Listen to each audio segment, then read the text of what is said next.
Hello everyone, my name is Sirad and this is episode 3 of our vlog series, Road to Iceland. Come with me and let's see what I have lined up for you today.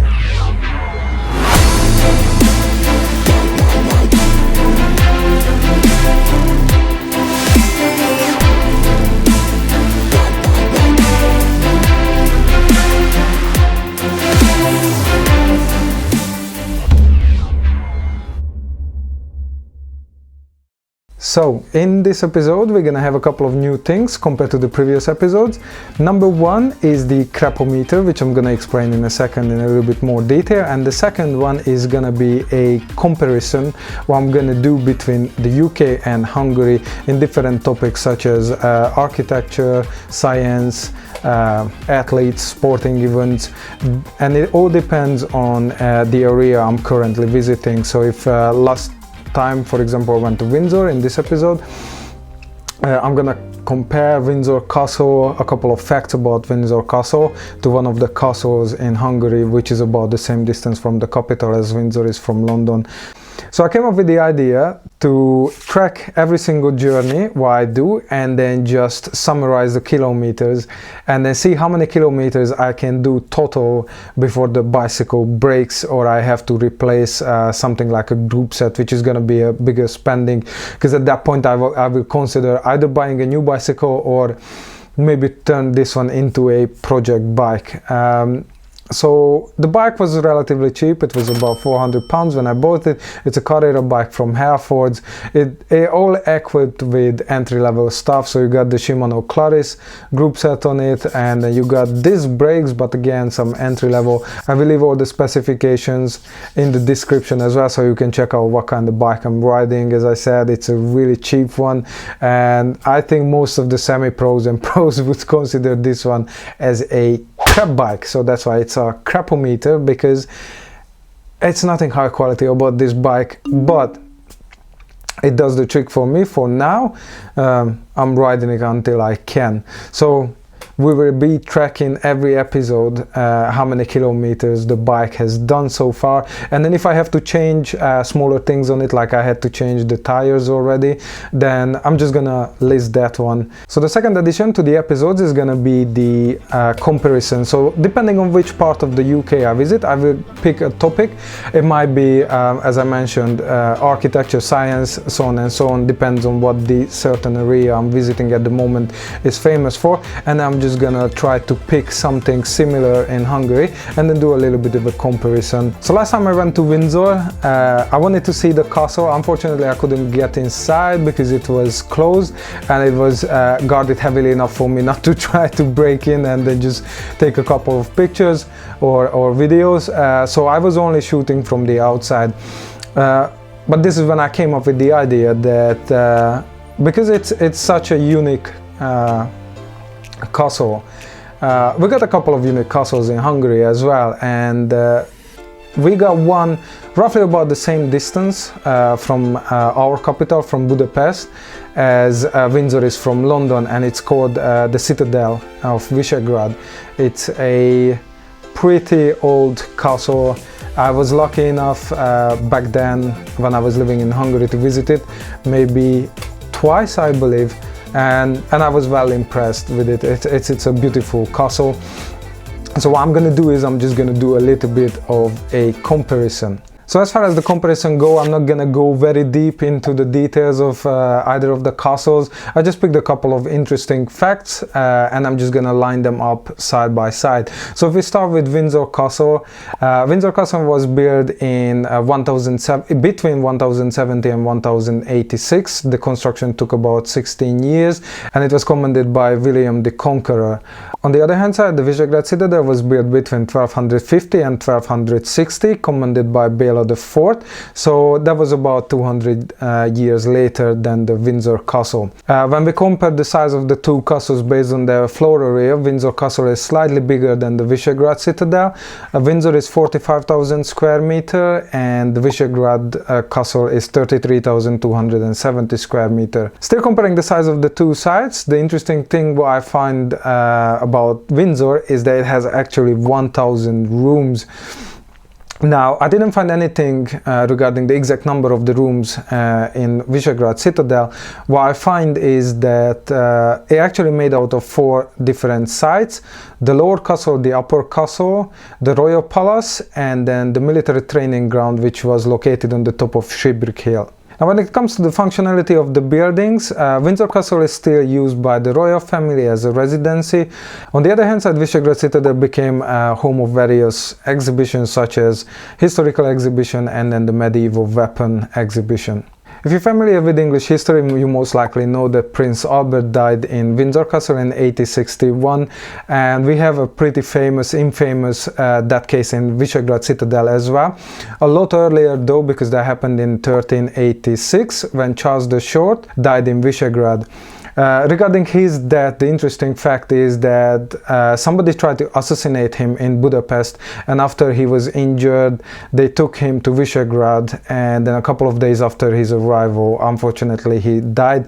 And it's still debated by historians if he either died from the wounds or somebody helped him to speed up the process. But unfortunately, he passed away after a couple of days arriving to Wichigrad. The last interesting fact I want to share about both of these buildings is a significant damage they sustained. Now, Windsor Castle has seen its fair share of fires throughout its existence, but the last one, and the most likely the most devastating, was in 1992. That fire lasted for 15 hours and caused damage worth of £67 million. So it was a massive refurbishment, but luckily they managed to restore the building to its original specs. Wichigrad Citadel went through some rough times as well. The Hungarian kingdom was occupied by the Ottoman Empire for 150 years, and during this period, due to the wars and the battles, a lot of buildings, a lot of towns sustained significant damages, and Wichigrad Citadel wasn't an exception either. The site which was the most destroyed is the Royal Palace, which was located on the riverside, and it got so badly damaged that people actually forgot about it because soil covered up the site, and it only got rediscovered in 1934, and then this was the time when digging and the reconstruction of the site has begun. These days, both of these sites are open for the public. Unfortunately, because of the COVID situation, you probably won't be able to visit at this very moment. But hopefully in the near future, both of these sites can open and welcome visitors once again.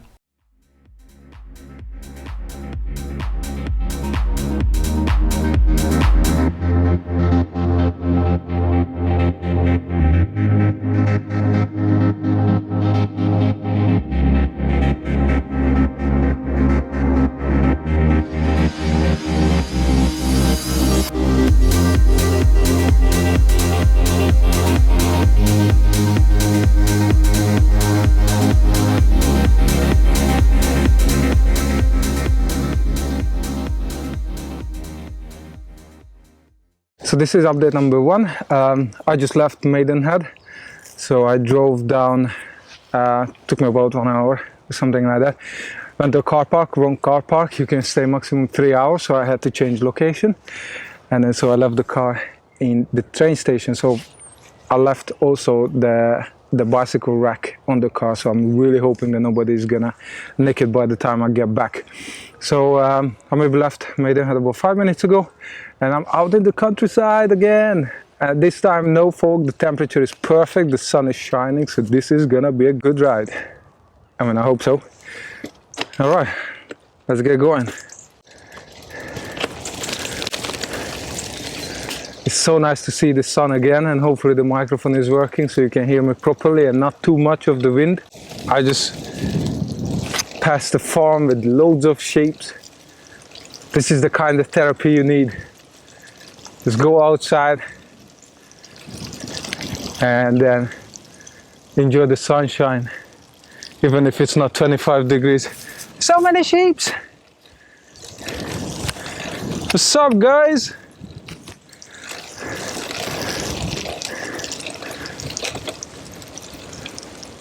Freaking love this place. Been cycling only for like maybe 5-10 minutes in the countryside again. It's just outside of Maidenhead. And I love it. Love it, love it, love it, love it. So the plan for today is to do a nice big loop from Maidenhead to Maidenhead. I'm gonna pass a couple of places. I'm gonna do a couple of stops. If I see something nice, I'm gonna record some videos, and after I'm back to Maidenhead, I'm gonna pack up the bike and I'm gonna go down to see the castle, because I never seen it, and if I'm already here, that's maybe 5 minutes drive from here, I'm not gonna miss it.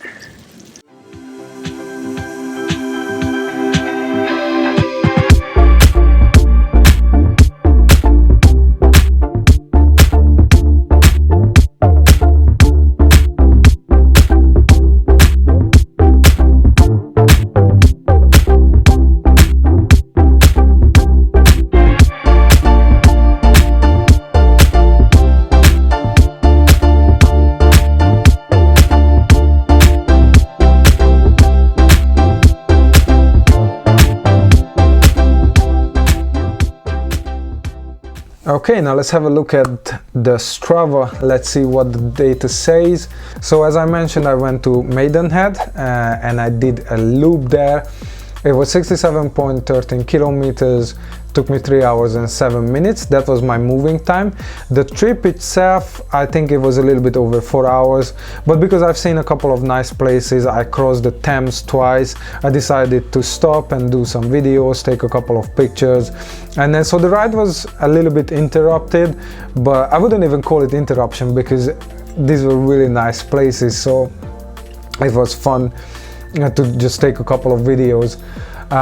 Now during the loop I did 652 meters elevation and my average power was 112 watts, which is not huge again, but as I said, I wasn't pushing too hard. I was rather cruising. The scenery was so nice, I was having fun, so I wasn't even concerned about how quickly I'm riding. My average speed was 21.5 kilometers, max speed was 61.6 kilometers, which was awesome. And then I burned about 1400 calories.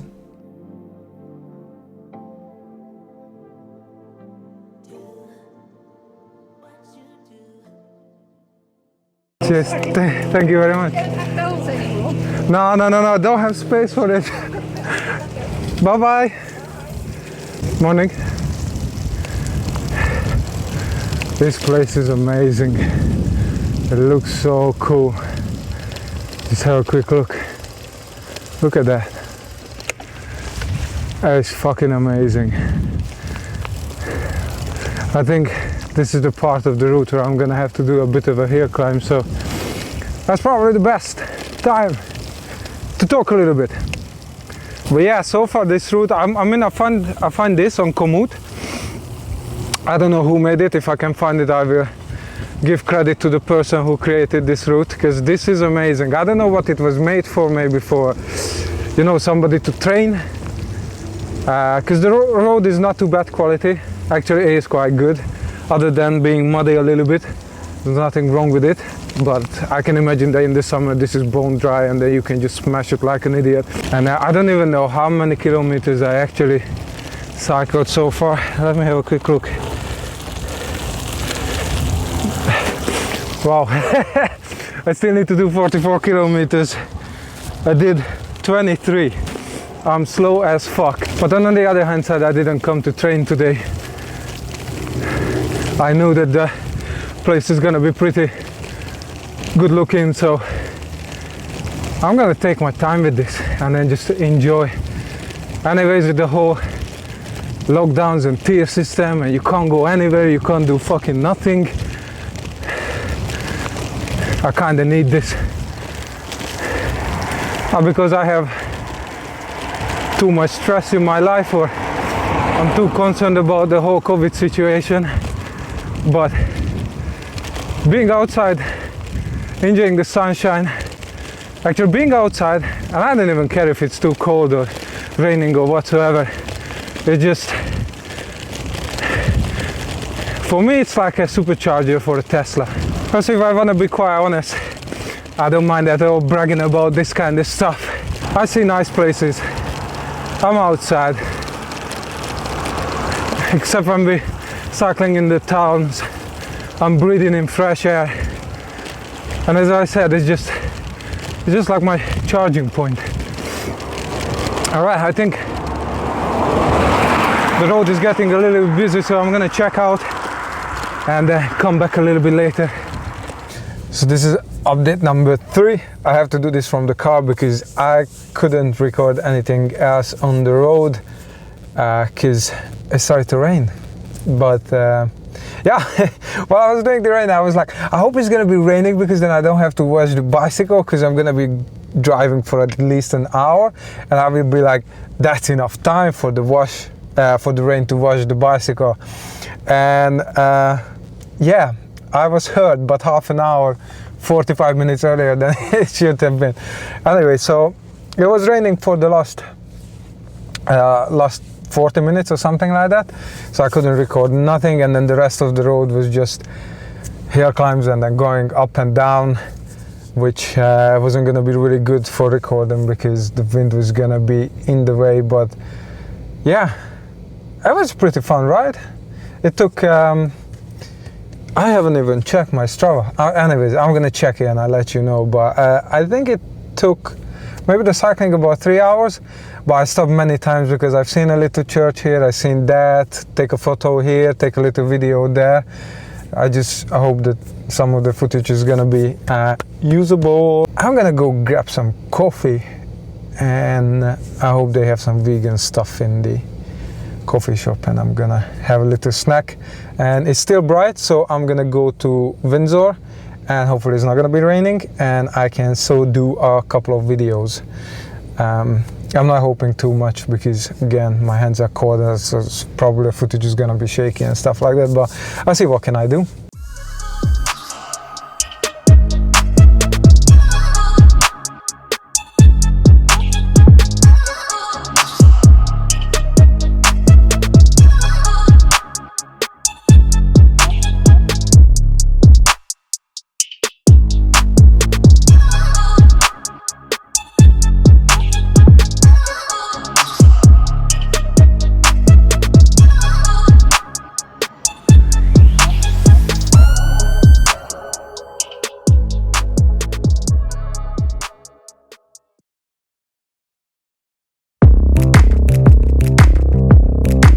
The cronuts are amazing.